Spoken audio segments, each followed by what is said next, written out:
Hello दोस्तों, सीताराम। और आज सब लोग अच्छे होंगे, दुआ करते हैं। तो चलिए हम सुनाते हैं माता सीता की कथा, धन के भंडार भर देगी। जो ये कथा को सुनेगा तो उसकी मतलब जीवन की परेशानियां हर दूर हो जाएंगी। और ये कहानी है सीता माता की। सीता माता कहती हैं और श्री राम सुना करते हैं। एक दिन श्री राम भगवान को किसी काम के बिहार लिए बाहर जाना पड़ गया। तो सीता माता कहने लगी कि भगवान, मेरा तो 12 वर्ष का नियम है, आप बाहर जाएंगे तो मैं अपनी कहानी कैसे सुनाऊंगी।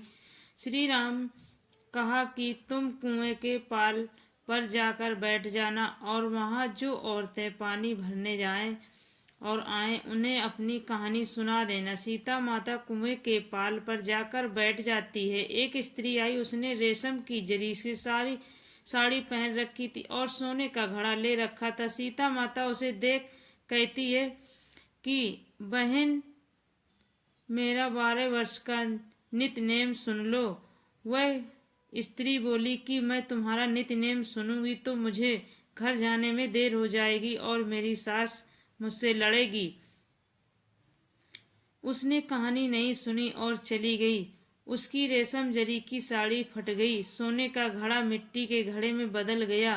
सास ने देखा तो पूछा कि ये किस दोष अपने सिर पर लेकर आ गई है। बहू ने कहा कि कुएं पर एक औरत बैठी थी, उसने कहानी सुनने के लिए कहा, लेकिन मैंने सुनी नहीं, जिसका फल ये मिला। बहू की बात सुनकर अगले दिन वही साड़ी और घड़ा लेकर सास कुएं के पाल गई। सास को वहीं माता सीता बैठी मिली तो माता सीता ने कहा कि बहन, मेरी कहानी सुन लीजिए। सास बोली कि एक बार छोड़, मैं 2-4 बार कहानी सुन लूंगी। राम आए, लक्ष्मण आए, देश के पुजारी आए, नित नेम का नेम लाए, आओ राम बैठो राम, तभी रसोई जियो राम, माखन मिश्री खाओ राम, दूध बतासा पियो राम, सूत के पलका मूठो राम, साला दुसाला पोठो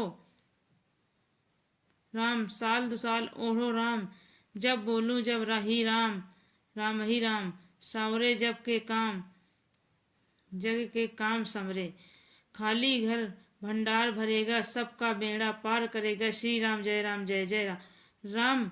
सास बोली कि बहन, कहानी तो बहुत अच्छी लगी। कहानी सुनकर सास घर चली गई और उसकी साड़ी फिर से रेशम जरी की बन गई, मिट्टी का घड़ा फिर सोने के घड़े में बदल गया। बहू कहने लगी, सासू माँ, आपने ये सब कैसे किया। सास ने कहा कि बहू, तू दोष लगा के आई थी और मैं।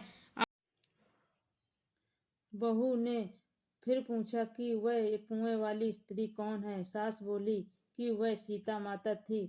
वे पुराने घर से नया घर कर देती हैं, खाली घर से भंडार भर देती हैं, वह लक्ष्मी जी का वास हैं घर में कर देती हैं, आदमी की जो इच्छा हो उसे पूरा कर देती हैं। बहू बोली कि ऐसी कहानी मुझे भी सुना दो। सास बोली, ठीक है, तुम भी सुनो।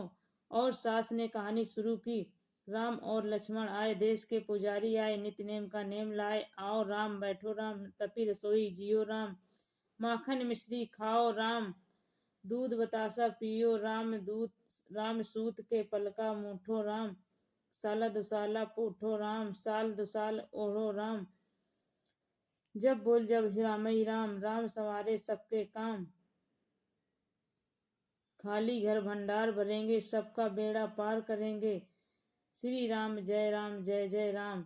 राम। कहानी सुनकर बहू बोली, कहानी तो बहुत अच्छी है। सास बोली कि कहा कि ठीक है, इस कहानी को रोज हम कहा करेंगे। अब सास बहू रोज सवेरे उठती, नहाती धोती और पूजा करने के बाद नित्य नेम की सीता की कहानी कहती। एक दिन उनके ये पड़ोस की औरत आई और बोली, बहन, जरा सी मुझे आग देना। तो वह बोली कि आग तो नहीं है, अभी हमने जलाई ही नहीं है। पड़ोसन ने कहा कि तुम सुबह 4 बजे से उठकर क्या कर रही थी। फिर उन्होंने कहा कि सुबह उठकर हम पूजा करते हैं, फिर सीता माता की नीति नेम की कहानी कहते हैं। पड़ोसन ने उनकी बात सुनकर फिर कहा कि सीता माता की कहानी कहने से तुम्हें क्या मिला। वे बोले कि इनकी कहानी कहने से हमें भंडार घर में भंडार भर जाते हैं, सारे काम सिद्ध हो जाते हैं, मन की इच्छा भी पूरी होती है। पड़ोसन कहती है कि बहन ऐसी तो मुझे भी सुना दो। फिर वह बोली ठीक है, तुम यह कहानी सुन लो। सारी कहानी सुनने के बाद पड़ोसन कहने लगी बहन कहानी तो मुझे बहुत अच्छी लगी। अब वह पड़ोसन भी नित्य नेम सीता माता की कहानी कहने लगी। कहानी कहते कहते ही